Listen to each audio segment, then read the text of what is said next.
30배, 60배, 그리고 100배. 이 칼럼은 월드뷰 2021년 7월호에 실린 칼럼으로 한국기독교 생명윤리협회 상임대표이며 전 총신대학교 이상원 교수가 쓴 칼럼입니다. 하나님은 법을 통하여 세상을 다스리심. 성경은 이렇게 말한다. 스스로 속이지 말라. 하나님은 업신여김을 받지 아니하시나니 사람이 무엇으로 심던지 그대로 거두리라. 자기의 육체를 위하여 심는 자는 육체로부터 썩어질 것을 거두고 성령을 위하여 심는 자는 성령으로부터 영생을 거두리라. 우리가 선을 행하되 낙심하지 말지니 때가 이름에 거두리라. 갈라디아서 6장 7절에서 9절 말씀이다. 더러는 좋은 땅에 떨어짐에 어떤 것은 100배, 어떤 것은 60배, 어떤 것은 30배의 결실을 하였느니라. 마태복음 13장 8절 말씀이다. 하나님은 세상을 자의적으로 통치하지 않으시고 법을 통하여 세상을 통치하신다. 물론 하나님은 하나님 자신의 특별한 계획이 있으실 때는 법에 얽매이지 않으시고 법을 초월하시기도 하고 법의 운용을 잠재하시기도 하신다. 하나님이 기적을 통해 세상을 통치하실 때도 있다는 것이다. 그러나 법은 하나님이 세상을 통치하시는 가장 중요한 통상적인 방편이다. 하나님이 세상에 두신 법은 크게 두 부분으로 구분할 수 있다. 하나는 자연에 두신 법이고 다른 하나는 인간 사회에 두신 법이다. 자연에 두신 법은 인과론적인 반면에 인간 사회에 두신 법은 인간의 자유로운 결단을 존중한다는 점에서 차이가 있다. 자연에서 발견되는 인과론적인 법을 그대로 인간 사회에 적용하면 오류가 발생한다. 순환사화는 자연에서 일어나는 봄, 여름, 가을, 겨울이 반복되는 계절 변화의 법칙을 그대로 인간의 역사에 적용해 인간 역사도 흥망성쇠가 반복되는 역사라고 단정했는데 인간의 역사의 계절 변화의 규칙적인 반복과 동일한 변화가 나타난다고 보는 것은 무리한 해석이다. 성경 해석 방식 가운데 풍류법이라는 것이 있다. 풍류법은 자연에 나타나는 원리를 가지고 성경 본문을 해석하는 방식을 가리킨다. 그런데 풍류법에 근거한 해석은 대부분 성경 본문을 잘못 해석하여 문제를 일으켰다. 그런데 하나님이 이 세상에 두신 법 중에는 자연과 인간 사회에 동일하게 적용되도록 하신 것들이 있다. 이 법들은 자연계에는 인과론적으로 적용되며 인간 사회에는 인과론적인 원리보다 훨씬 더 경이로운 하나님의 의지적인 섭리에 의해 나타난다. 자연과 인간 사회를 모두 지으신 하나님이 자연계와 인간 사회에 모두 적용되도록 허락하신 법이라면 우리는 안심하고 그 법을 자연과 인간 사회에 모두 적용해도 된다. 그 법 가운데 하나가 앞에 인용한 갈라디아서와 마태복음에 있는 작물성장의 법이다. 두 본문이 말하고자 하는 것은 작물성장은 몇 가지 법에 따라 진행되며 이 법이 인간 사회 안에도 나타난다는 것이다. 자연과 인간 사회에 동일하게 나타나는 작물성장법. 자연에 나타나는 작물성장은 다음과 같은 4가지 법에 따라 진행된다. 첫 번째 법은 심은 대로 거둔다 라는 것이다. 밭에 콩을 심으면 반드시 콩을 열매로 거두고 밭에 팥을 심으면 반드시 팥을 열매로 거둔다. 콩을 심은 밭에서 팥을 수확하는 일은 없다. 두 번째 법은 열매를 거둘 때 30배, 60배, 100배로 거둔다는 것이다. 밭에 콩 하나를 심었을 때 콩 한 알만을 수확하는 일은 없다. 하나를 심으면 수백 개 이상의 콩알들을 수확한다. 세 번째 법은 수확하는 때가 오기까지 많은 시간이 소요된다는 것이다. 콩을 심자마자 다음날 아침에 바로 수확을 하는 일은 없다. 콩을 심은 다음에는 하염없이 긴 시간을 기다려야 한다. 콩을 심은 밭을 아무리 들여다보아도 눈에 띄는 변화는 나타나지 않는다.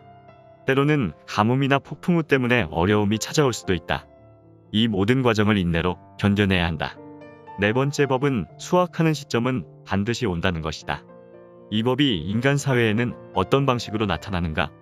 인간이 선을 행한다. 선을 행한다고 해서 바로 보상을 받는 일은 거의 없다. 행하는 선이 너무나 미미한 것으로 생각되어 이런 미미한 선을 행하는 것이 과연 어떤 의미가 있을까 하는 의문이 들 때도 있다. 그리고 예측할 수 없는 긴 기간 동안 선을 행한 데 대한 열매나 보상이 주어지지 않고 오히려 곤경과 어려움의 긴 터널을 통과해야 할 때도 있다. 그러나 이 선이 열매를 맺고 보상을 받는 날은 반드시 온다. 그리고 그 보상은 선을 행할 때는 예측하지 못했던 방법으로 풍성하게 주어진다. 바로 이런 법이 인간 사회에 나타난다는 것이다. 필자가 교수 생활을 막 시작하던 2000년 무렵 기독교 세계관의 관점에서 삶의 모든 문제를 다루는 방법을 익히기를 원하는 몇 명의 신학대학원 학생들과 함께 프란시스 셰퍼의 전집을 읽고 토론하는 모임을 하게 되었다. 아마도 2주 간격으로 한 번씩 모였던 것으로 기억된다. 토론을 위하여 책을 읽어내는 부담도 만만치 않았다. 이 일은 그 당시 초임 교수로서 일주일에 20시간 넘게 강의를 진행하고 처음 맞는 강의이기에 수업 준비에도 상당한 시간이 소요되었고 1000명 가까이 되는 학생들의 채점 부담도 감당해야 하는 상황에서 시간을 쪼개내어 진행해야 하는 일이었다. 초라하게 몇 명을 데리고 이런 모임을 하는 것이 시간 낭비가 아닌가, 너무 무모한 일을 하는 것은 아닌가 하는 생각에 사로잡힐 때도 많았다. 그렇게 하여 몇 년에 걸쳐 진행된 셰퍼 전집 독서 토론이 마무리되었다. 그러나 하나님은 하나님의 이름으로 수고하고 투자한 것을 결코 허비하지 않으시고 반드시 효율적으로 쓰시되 기대했던 것 이상으로 열매를 거두시는 분이시다.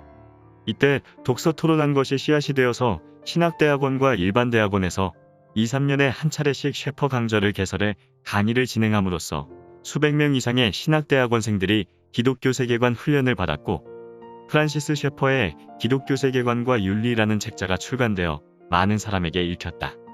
은퇴할 무렵에는 일반인을 대상으로 하여 2차례에 걸친 셰퍼 강좌를 진행해 오는 중이고 최근에는 강좌의 내용을 기반으로 하여 프란시스 셰퍼의 기독교 변증이라는 2번째 책자가 출간되었다.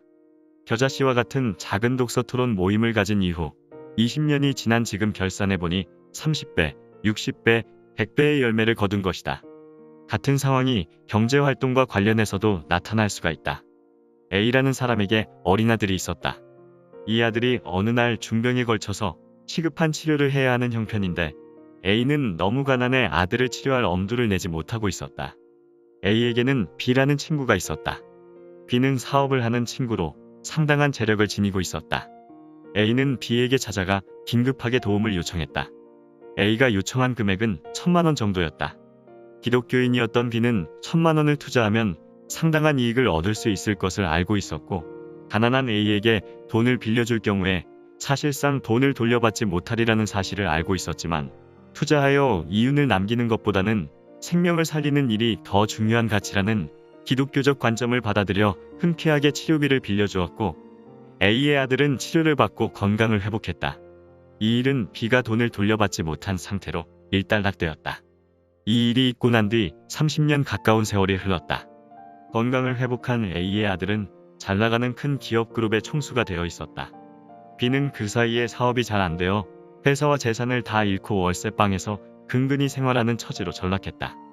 A의 아들은 어릴 때 치료비를 대준 B를 잊지 않고 수소문에서 찾아내 B가 매우 어려운 처지에 있음을 확인했다. A의 아들은 B의 경영 능력을 알고 있었기 때문에 자신이 경영하고 있던 중요한 몇 개의 기업의 경영자로 B를 영입함으로써 B를 재정적인 곤궁으로부터 단숨에 건져내 주었다. B가 순수한 마음으로 행한 선행이 30년이 지난 후에 30배, 60배, 100배의 보상을 받은 것이다. 이런 일이 인간 사회에서 하나님의 의지적 섭리를 통하여 실제로 일어난다. 선행은 정한 때에 풍성한 열매를 거둠. 여기서 우리는 잠언 19장 17절이 진리임을 알게 된다. 가난한 자를 불쌍히 여기는 것은 여호와께 꾸어드리는 것이니 그의 선행을 그에게 갚아주시리라. 가난한 자를 불쌍히 여기는 선행을 하는 것은 하나님이 경영하시는 은행에 적금을 들어놓는 것과 같다. 지금은 은행 금리가 매우 낮아져서 은행에 예금해도 겨우 1% 남짓한 이자밖에는 받지 못하지만 하나님의 은행에 선행의 적금을 들어놓으면 적금을 돌려받을 때는 3000%, 6000%, 10,000%의 이자를 덧붙여서 돌려받는다. 하나님의 요청에 순종하여 물고기 2마리, 보리떡 5개를 바치는 선행을 했더니 남자만 5,000명이 넉넉히 먹고도 12광주리가 남는 열매를 거두었다. 30%, 60%, 그리고 100%의 이자를 얹어서 돌려받은 것이다.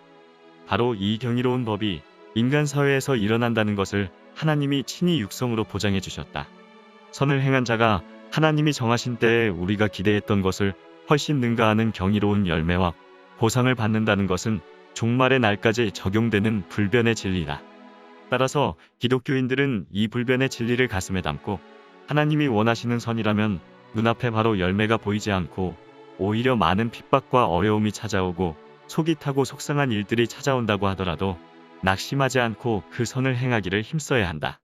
하나님이 30배, 60배, 100배의 열매와 보상을 현재 안에서 주시는 때는 5년 후일 수도 있고 20년 후일 수도 있고 때로는 우리가 주님의 부름을 받고 세상을 떠난 후일 수도 있다. 그때는 우리의 계산과 예측의 범주 밖에 있다. 인간은 단 몇 초 이후에 미래조차도 들여다볼 수 없다. 그때가 언제인가는 신실하시고 전능하신 하나님의 계산과 운영에 맡기고 우리는 오늘 우리에게 주어진 선을 성실하게 행하면 된다.